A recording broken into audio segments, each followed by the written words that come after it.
পলাশ, তুমি এতদিন আমার সাথে থেকেও বুঝতে পারলে না আমি আসলে কে? শোনো পলাশ, তুমি যেখানেই থাকো না কেন আমি সেখানেই পৌঁছে যাব।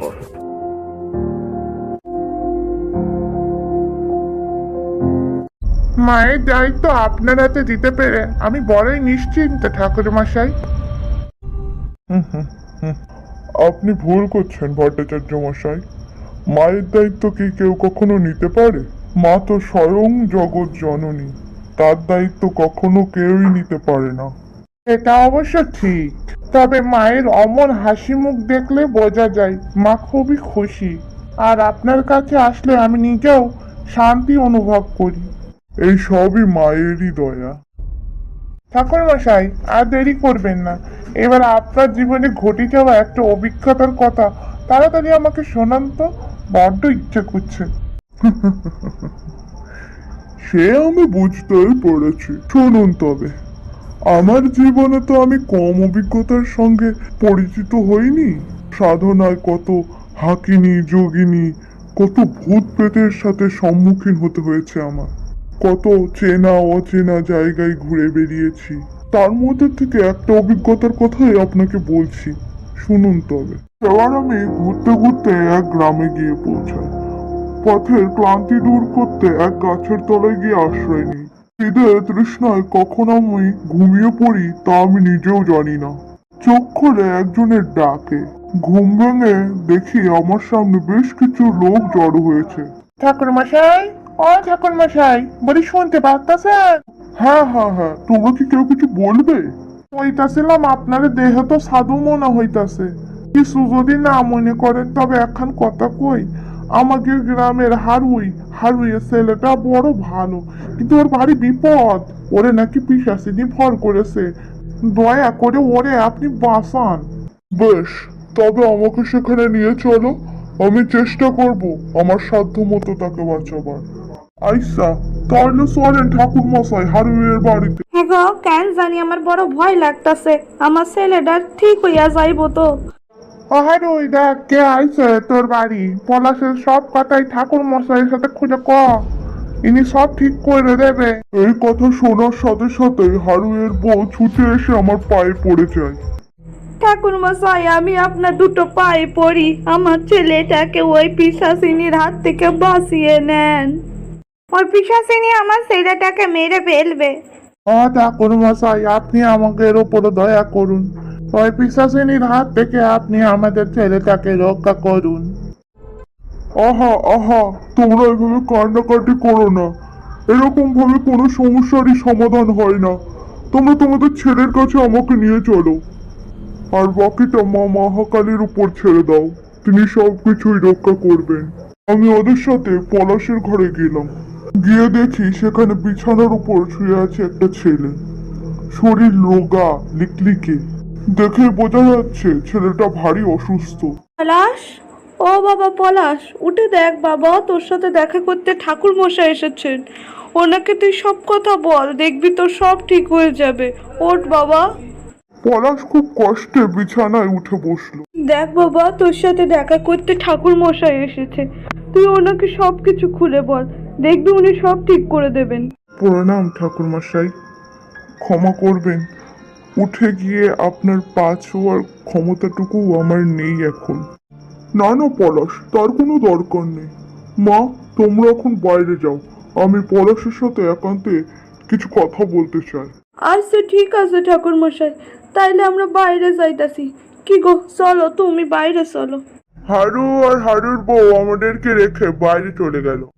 আমি পলাশের কাছে গিয়ে বসলাম।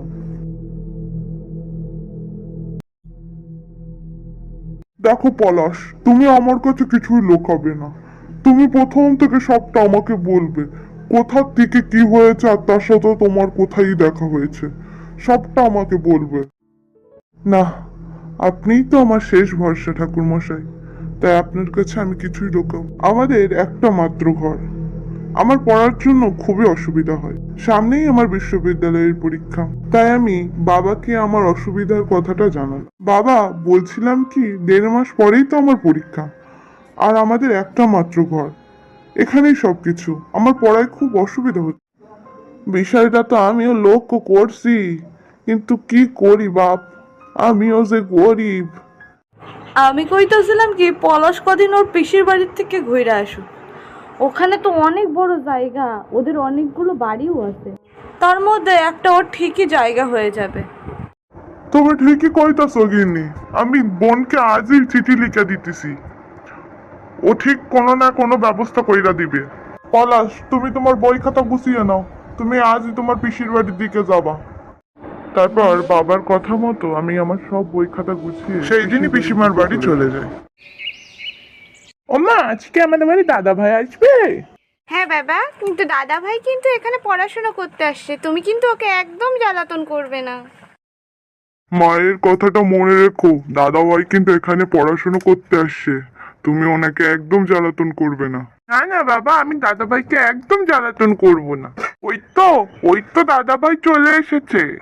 দাদা ভাই, দাদা ভাই, দাদা ভাই। ও দাদা ভাই, মামিমা আমার জন্য নারকেলের নাড়ু পাঠিয়েছে। আমার তো বড্ড ভালো লাগে খেতে। পাঠিয়েছে ভাই, পাঠিয়েছে। তোর জন্য নারকেল নাড়ু না এনে পারি? আমি তো জানি তুই কত খেতে ভালোবাসিস। গোপাল, ছেলেটাকে আগে ভেতরে নিয়ে আয় বাবা। কত দূর থেকে ছেলেটা এসেছে, একটু হাত মুখ ধুয়ে কিছু খেয়ে নিক, তারপর দুই ভাই মিলে যত খুশি গল্প করিস। হ্যাঁ চলো দাদা ভাই, ভেতরে চলো। দুপুরে খাওয়া দাওয়া সেরে আমরা সবাই মিলে আমাকে যে ঘরটায় থাকতে দেওয়া হবে সেই ঘরটা দেখতে গেলাম। বাড়িটা বেশ সুন্দর, কিন্তু সব থেকে বেশি ভালো লেগেছে বাড়ির পাশের ওই গাছটা। এই দেখো দাদা, আমি আর নীরু দিদি মিলে তোমার ঘরটা পরিষ্কার করে সাজিয়ে রেখেছি। সব ঠিক আছে, কিন্তু বাবা পলাশ, তোমাকে একটা কথা বলি, তুমি রাত বিরাতে ওই গাছটা দেখলে ওই গাছের তলায় যেন যাবে না, গাছটা খুব একটা সুবিধার না। হ্যাঁ রে বাবা, তুই এখানে সাবধানে থাকবি, তোর পিসা মশাই যেটা বললো সেটা মাথায় রাখবি, ওই গাছের তলায় একদম যাবি না রাত বেরোতে। না না পিসিমা, তোমরা কোনো চিন্তা করো না, আমি রাত বেরাতে ওই গাছের তলায় যাব না। সেই মুহূর্তে আমি ওই গাছটা সম্পর্কে আমি আর জানতে চাই, তবে ওই গাছটার প্রতি আমার কৌতূহল ছিল। গোপাল, এখন তাহলে চলো বাবা, দাদা ভাইকে বিশ্রাম করতে দাও, অনেক দূর থেকে এসেছে, এখনো বিশ্রাম করুক। ওই দাদা ভাই, এখন তাহলে আসছি গো, তোমার কিছু দরকার লাগলে আমাকে বলবে, আমি আবার আসবো তোমার সাথে খেলা করতে। আমরা তাহলে আসছি বাবা, তুই সাবধানে থাকিস। ঠিক আছে পিসিমা, তুমি কোনো চিন্তা করো না। পিসিমারা চলে যাওয়ার পর আমি একটু বিশ্রাম নিই, কিন্তু ওই গাছটার প্রতি কৌতূহল যেন আমার বেড়েই চলেছিল তখনও। তারপর নীলু দিদি আসতো, আমার ঘরটা পরিষ্কার করতো, কোনো কোনো সময় আমার সাথে গল্প করতো, তারপর আবার চলে যেত। গোপাল এসে আমাকে খাওয়ার সময় ডেকে নিয়ে যেত, কত গল্প করতো, খেলা করতো আমার সাথে। রাত 12টা পর্যন্ত আমি পড়তাম, তারপর ঘুমোতে যেতাম। তবে ঘুমানোর আগে আমি ঘরের বাইরে যেতাম, গিয়ে ঠিক ওই গাছটার নিচেই বসতাম। আমার খুব ভালো লাগতো ওই গাছটার তলায় বসতে। বেশ কিছুক্ষণ ওইভাবে বসে আমি আবার চলে আসতাম।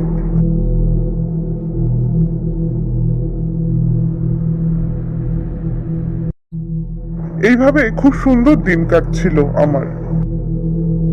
তবে একদিন আমি আর গোপাল যখন বসে আছি, নীলুদি বেশ চিন্তিত ভাবে আমাদের সামনে এলো।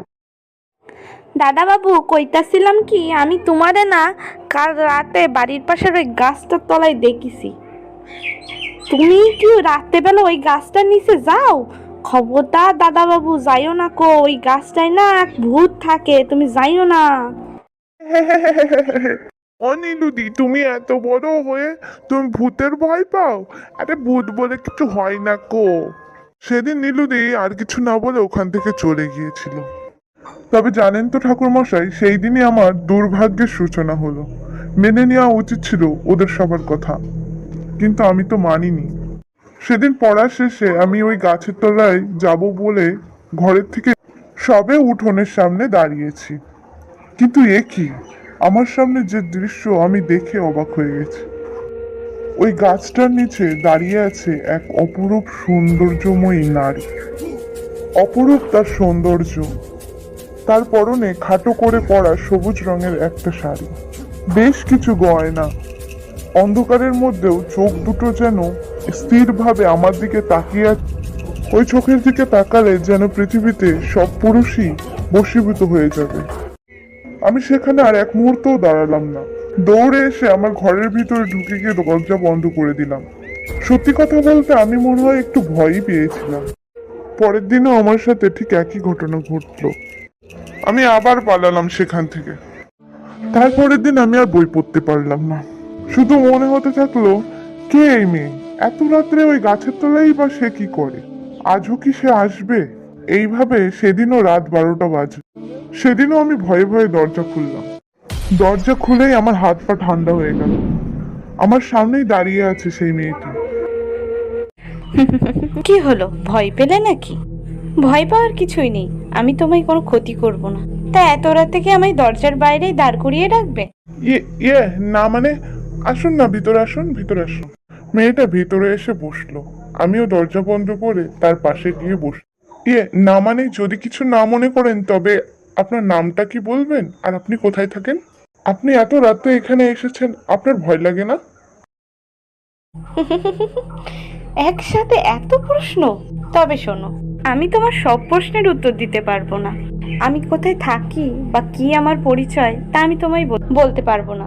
তবে হ্যাঁ, আমার নাম অঞ্জলি। তোমায় আমি বেশ কিছুদিন ধরেই লক্ষ্য করছি। তোমায় আমার বড্ড ভালো লেগেছে, তাই রোজ রাত 12টার সময় আমি তোমার সাথে দেখা করতে আসবো, আবার 2টোর দিকে চলেও যাব। এই রাত 12টার সময় আসা আর 2টোর সময় চলে যাওয়া, এটা নিয়েও তুমি আমায় কোনো প্রশ্ন করতে পারবে না। ওর কথা মতোই ও রোজ রাত 12টায় আসে আর 2টো বাজতে চলে যায়। আমিও ওকে আর কোনো প্রশ্ন করি না। কিন্তু সমস্যাটা হলো অন্য জায়গায়। আস্তে আস্তে আমার শরীর ভেঙে যেতে লাগলো। আমি দুর্বল হয়ে পড়লাম, পড়াশোনাও আর করতে পারতাম না। সারা দিন রাত আমি শুধু অঞ্জলির কথাই চিন্তা করতাম। রাতে যেটুকু সময় অঞ্জলি আসতো, আমার মনে হতো আমি ঠিক ওই সময়টার জন্যই বেঁচে ছিলাম। আস্তে আস্তে আমার আর খেতেও ভালো লাগতো না। কিছুদিনের মধ্যেই আমি খুব অসুস্থ হয়ে পড়লাম। তারপর সেদিন গোপাল আমায় ডেকে নিয়ে গেল ওদের বাড়িতে। মা দেখো, আমি দাদাকে ডেকে নিয়ে এসেছি। খুব ভালো করেছো বাবা। তুমি এখন বাইরে যাও, বাইরে গিয়ে খেলো, আমরা একটু দাদার সাথে কথা বলবো। ঠিক আছে মা, আমি তাহলে খেলতে চলে যাচ্ছি। আমার সাথে কি কিছু দরকার আছে পিসামশাই? দরকার তো আছে বাবা, তার আগে তুই ওই চেয়ারটায় বস। শরীরের যা অবস্থা করেছিস, বেশি সময় দাঁড়াতে পারবি না। শোনো পলাশ, তোমাকে একটা কথা বলি। যখন তুমি এসেছিলে তখন তোমার অবস্থা একরকম ছিল, আর আজ কিন্তু তোমার অবস্থা আরেক রকম হয়ে গেছে। আমি কিন্তু বিষয়টা ভালোই আন্দাজ করতে পারছি। এরকম যদি চলতে থাকে তাহলে তোমাকে আর বাঁচানো সম্ভব হবে না। তাই বলছি বাবা, এই কদিনের মধ্যে যদি তোমার সাথে তেমন কিছু ঘটে থাকে, তুমি আমাদেরকে নির্দ্বিধায় বলো। সত্যি কথা বলতে কি, তখন আমি বুঝতে পেরেছি অঞ্জলি আসলে কে। তাই আমিও চাইছিলাম ওই প্রেতের হাত থেকে মুক্তি পেতে। তাই পিসামশাই একটু জোর করাতে আমি সবকিছু বলে দিই তাকে। সব কথা শোনার পর পিসিমা একটু ভেঙে পড়ে। তুই কি সর্বনাশ করেছিস বাবা? আমি তো তোকে 1000বার বারণ করেছিলাম ওই গাছতলায় না যেতে, তাও তুই গেলি। এ কি সর্বনাশ করলি? ওগো, এবার কি হবে গো পলাশের? ওগো, এখন আমি কি জবাব দেব দাদাকে? আমি আজই চিঠি লিখে তোমার দাদাকে জানিয়ে দিচ্ছি গিন্নি। পলাশকে এখনই নিয়ে যাক ওর বাবা। জায়গা বদল করে যদি কোনো উপকার পাওয়া যায়। তারপর তাতে কি কোনো উপকার পেলে? না ঠাকুর মশাই, কাল রাতেও সে এসেছিল। ওর ভয়ে মা বাবা আমার নিজের সাথেই রেখেছিল। হঠাৎ মাঝরাতে আমি ওর গলার আওয়াজ পাই। পলাশ, পলাশ। আমি ঘুম ভেঙে উঠে দেখি ও আমার সামনেই দাঁড়িয়ে আছে। মা বাবা তখন বেঘরে ঘুমিয়ে আছে। অঞ্জলি, তুমি তুমি তুমি এখানে কি করছো? আর তুমি এখানে এলেই বা কি করে? পলাশ, তুমি এতদিন আমার সাথে থেকেও বুঝতে পারলে না আমি আসলে কে? শোনো পলাশ, তুমি যেখানেই থাকো না কেন, আমি সেখানেই পৌঁছে যাব। আর তুমি এখানেই বা চলে এলে কেন? আসলে আমার শরীরটা তো ভালো নেই, তাই বাবা আমাকে এখানে নিয়ে এসেছে কিছুদিনের জন্য। ঠিক আছে, তবে তুমি আবার ওই জায়গাটাই ফিরে যাবে। এখানে আসতে আমার কিছু অসুবিধা হয়। এখন চলো, বাইরে চলো, তোমার সাথে আমার কিছু কথা আছে। তারপর তারপর কি হলো পলাশ? তারপর তারপর আবার কি? আমি আবারও মন্ত্রমুগ্ধের মতো ওর সাথে বাইরে চলে যাই। সকালে উঠোনে অজ্ঞান অবস্থায় আমার বাবা মা আমায় পাই। আমি জানি ঠাকুর মশাই ও আমাকে বাঁচতে দেবে না, তবুও আপনার কাছে শেষ অনুরোধ, কোনো কি উপায় নেই ওর হাত থেকে আমি মুক্তি দেওয়ার? তবে কি জানো তো পলাশ, বিষয়টা অনেকটাই দেরি হয়ে গেছে। আমি তবুও আমার প্রাণপণ চেষ্টা করব তোমাকে বাঁচাবার। আমি একটু একা ভাবতে চাই, বুঝেছো? তাই আমি ওই গাছের তলাটায় গিয়ে বসছি। আমায় কেউ যেন বিরক্ত না করে। কি হতে চলেছে পরবর্তীতে? ঠাকুর মশাই কি পারবে পলাশকে বাঁচাতে? দেখতে হলে অবশ্যই আমাদের চ্যানেলটাকে সাবস্ক্রাইব করে বেল আইকন প্রেস করে আমাদের পাশে থাকুন। ধন্যবাদ।